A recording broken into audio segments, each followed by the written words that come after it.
오늘은 이전 차량에서 제가 촬영하지 못한, 이제 얘기를 다 하지 못한 그런 부분을 살짝 말씀드릴 건데, 그냥 경제 전체의 흐름이 과거하고 지금 어떤 패턴이 다른가라고 하는 부분 하나 하고, 그것 때문에 어떻게 생각하고 있는가를 좀 첨언을 더 드릴 거고요. 요새 제가 새벽에 데이터 볼 시간은 있는데 촬영할 시간이 없습니다. 그래가지고 새벽에 촬영하는 게 시간이 늦어져서 늦게 올리는 케이스가 아주 자주 발생할 것 같습니다. 일단은 이 데이터를 볼게요. 미국 데이터 중에 보면 이게 이제 그 출하, 그래서 빨간색입니다. 이게 출하고요. 내보내는 거죠. 생산 공장에서. 이게 프로덕션이 생산 파란 게. 그 다음에 이제 노란 연두색, 이 연두색이 그 재고하고 판매의 비율이에요. 그 다음에 이게 이제 가동률이거든요. 보라색이. 근데 잘 보시면 패턴이 어떻게 되냐면 재고하고 판매 지수, 이 재고 판매 지수는 이게 경기 사이클 중반에서도 이게 오르락내리락을 반복하거든요. 이게 파란 거하고요, 이게 그 출하죠. 이게 생산, 요 두 개의 비중이기 때문에 이 두 개의 강도가 오르던 내리던 센 쪽이 힘을 더 발휘하게 돼 있어요. 그래서 이거는 판단이 그러니까 그 재고 판매 지표는 판단하기가 약간 애매모호한 지표이거든요.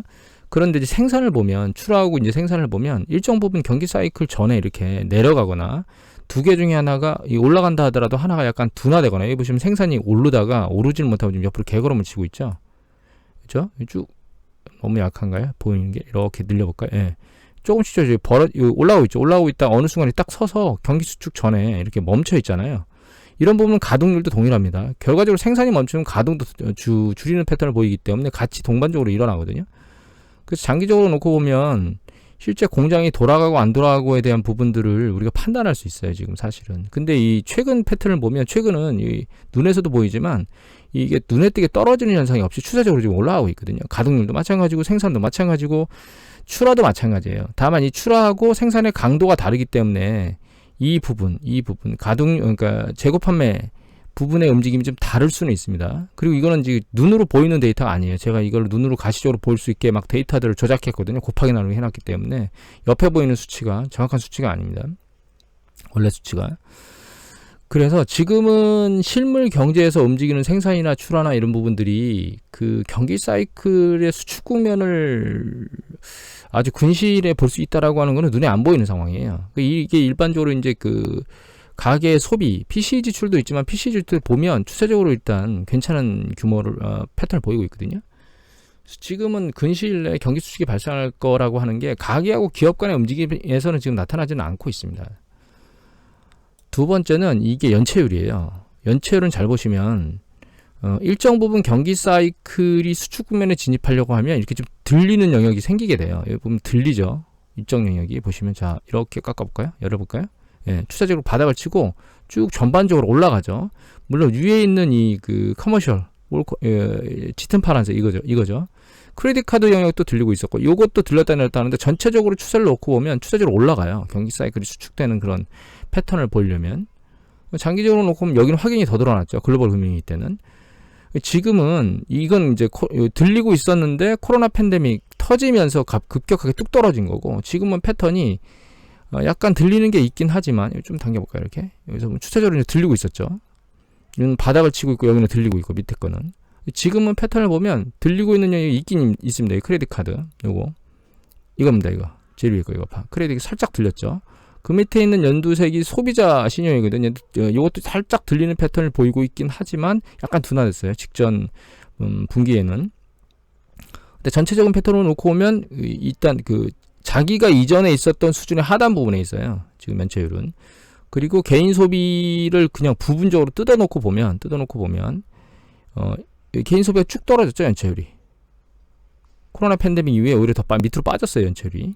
그리고 여기 보시면 살짝 들리는 영역이 있는데, 여기 들리는 거 보면 여기 파란색 요거 크레딧 카드 이거 빨간색 있죠? 예. 요 크레딧 카드가 쭉 위로 색이 올라왔고, 그 다음에 요 그 연두색이 크레딧 카드 이외의 그 개인 소비 지출이거든요. 그 다음에 이 파란색이 중간점이에요.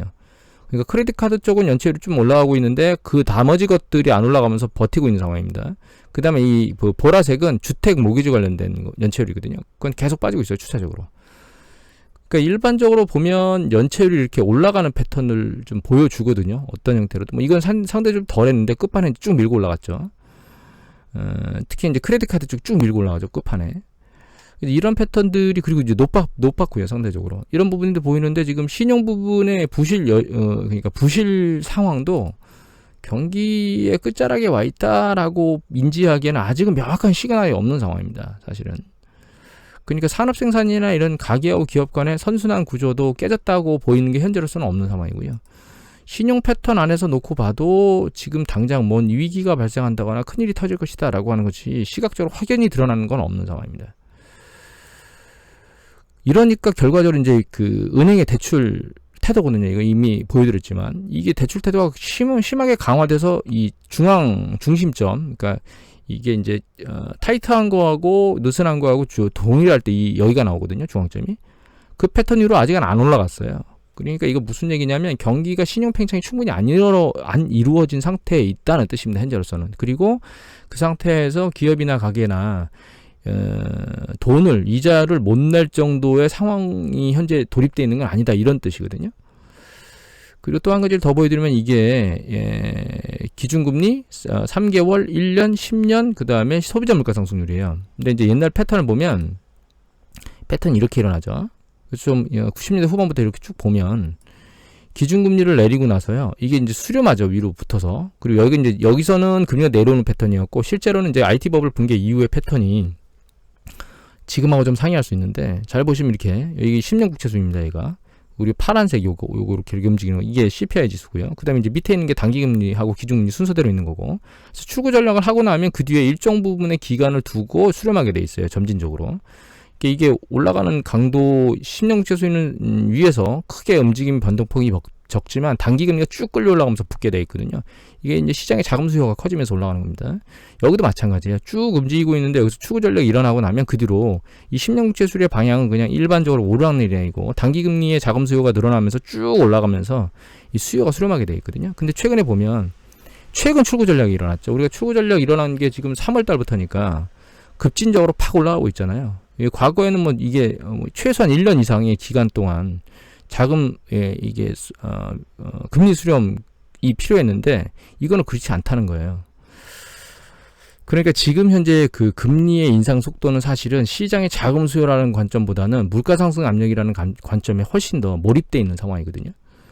그래서 신용 팽창이 충분히 일어나지 않은 상황임에도 불구하고 시장의 자금 수요하고는 상관없이 금리 압박에 의해서 단기하고 장기금리 모두 다 빠른 속도로 움직이고 있다는 겁니다.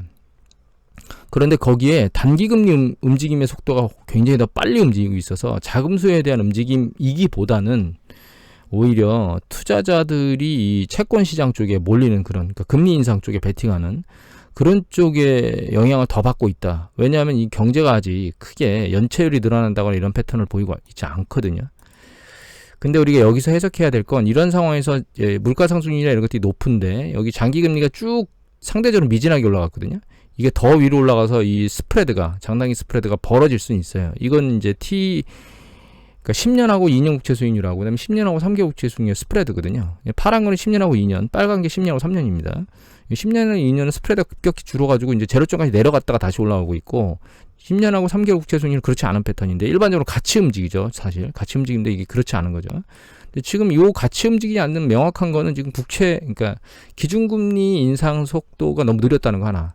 또 한 가지 반대로 2년 국채 수익률 입장으로 놓고 보면 자금 수요하고 상관없이 그냥 인플레이션에 반응해서 빨리 올라갔다는 점. 이 두 가지가 섞여져 있는 거예요. 향후 얘가 급격히 내려오겠느냐 10년 만에 3개월이 얘가 내려오긴 내려올 겁니다. 왜냐하면 단기 기준금리 인상 속도가 굉장히 빠르니까. 다만 이제 이전에서 봤듯이 CPI 대비 10년 국채 수익률이 상대적으로 낮은 수준이거든요. 이게 2000년 이후에 놓고 보면 CPI 상단 정도의 10년 국채 수익률이 항상 와요. 근데 이거 지금 8, 9%대 8% 중반대에 있는데 CPI는 얘는 지금 못 올라가고 있는 거잖아요. 그래서 얘가 일정 부분 올라갈 수 있다라고 생각을 합니다. 개인적으로 저는. 그럼에도 불구하고 이 부분이 하강 속도가 좀 빠를 거예요. 근데 이건 어떻게 이해를 해야 되냐면 이게 이렇게 붙는다는 얘기는 이 장기하고 단기 금리가 이렇게 위에서 있다가 아래로 붙는다는 얘기는 은행에 예대 마진이 준다는 뜻입니다. 이게 지금 여기 딱 붙었다는 얘기는 이게 장기하고 단기 금리가 똑같다는 뜻이거든요. 이 밑으로 내려가면 오히려 단기 금리가 높다는 뜻이기 때문에 이거는 역마진을 본다는 뜻이고 실제로 마진이 본다는 건 이 앞단 위에 제로 위에 있을 때 마진 구조가 좋은 거거든요. 그러니까 이게 점진적으로 천천히 내려온다 하더라도 결과적으로 은행의 NIM 구조가 안 좋아지기 때문에 은행 입장에서는 점점점 신용 팽창에 대한 강도가 줄어들 수밖에 없고, 아직은 연체율이 오르지 않기 때문에, 상당히 심각하게 연체율이 오르지 않기 때문에 은행이 그 대출 태도를 강화할 필요는 없지만, 후반부에 계속 금리가 올라가면서 이 NIM이 줄어들게 되면 은행 입장에서는 대출해줄 그 생각, 그런 부분들이 조금씩 강화될 거예요. 그러니까 이제 제가 이게 말씀을 드리고 싶은 얘기는, 지금은 일반적인 경제 패턴으로 돌고 있지 않고 경기 수축이 될 수 있다 없다 이런 것들을 얘기를 하고 있는데, 그 가능성은 어느 쪽으로도 베팅할 수 지금 없는 상황입니다. 경기 수축이 실제로 발생할 수도 있고요, 발생하지 않을 수도 있어요. 다만 제가 이 얘기를 드리는 이유는 올해 안에를 얘기를 드리는 겁니다.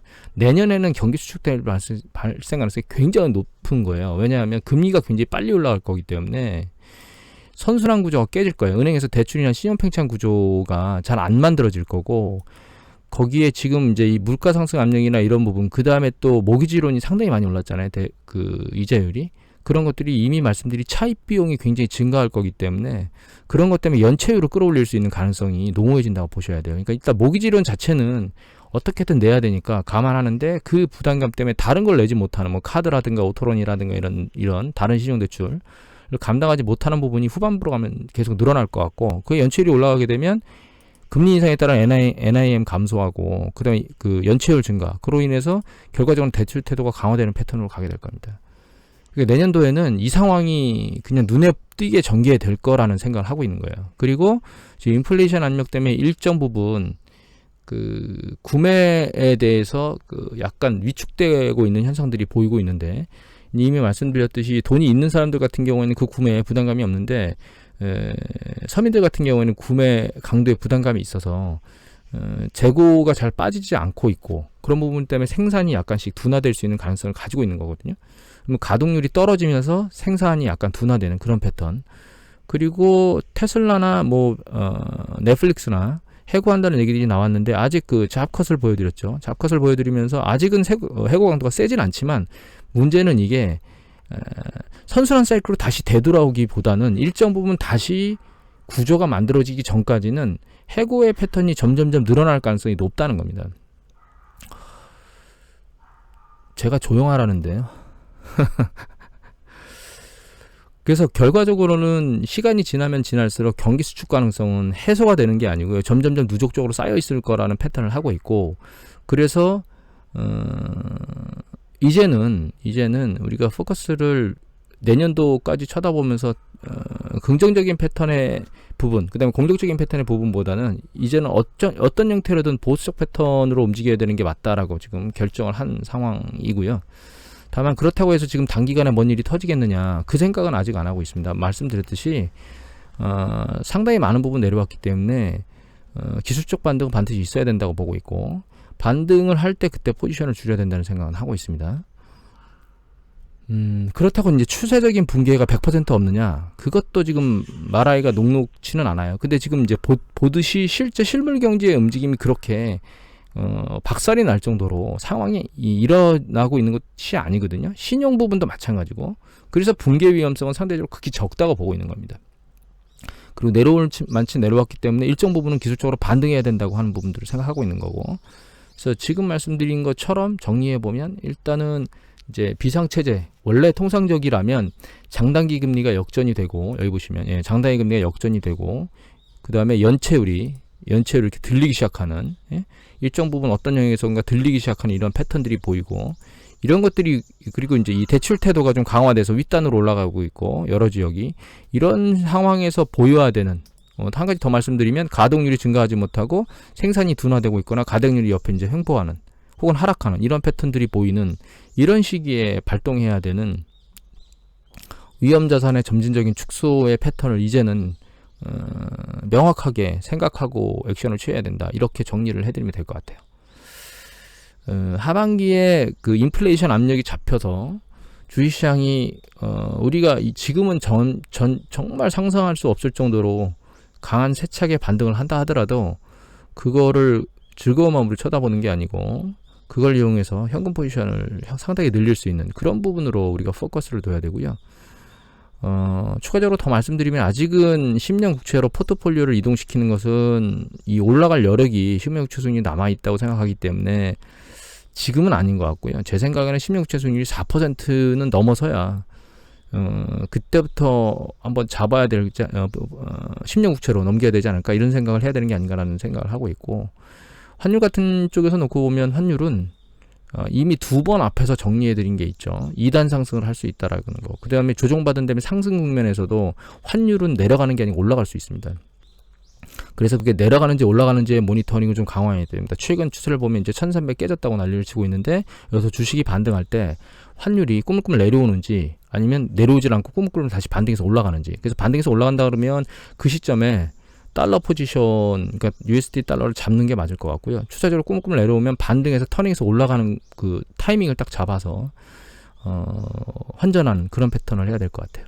그리고 여기서 이제 환전해야 되는 이유는 만약에 S&P 500 지수나 이렇게 미국 자산을 매집하려고 한다면, 경기 수축 국면 바닥에서 주식을, 그러려면 그때 달러로 환전해서 잡으러 들어가, 이게 지금 환전해 놓고 잡으러 들어가야지, 그때 환전하려고 하면 그때는 이제 원화 가치가 더 많이 떨어졌을 거기 때문에 그때 환전해서 들어가면 환차 손을 보면서 들어가는 겁니다. 그 부분 때문에 이 부분을 말씀을 드렸습니다. 이전에 정리 드린 거에 플러스로 정리를 드리려고 오늘 동영상을 촬영했습니다. 이것을 마치도록 하겠습니다.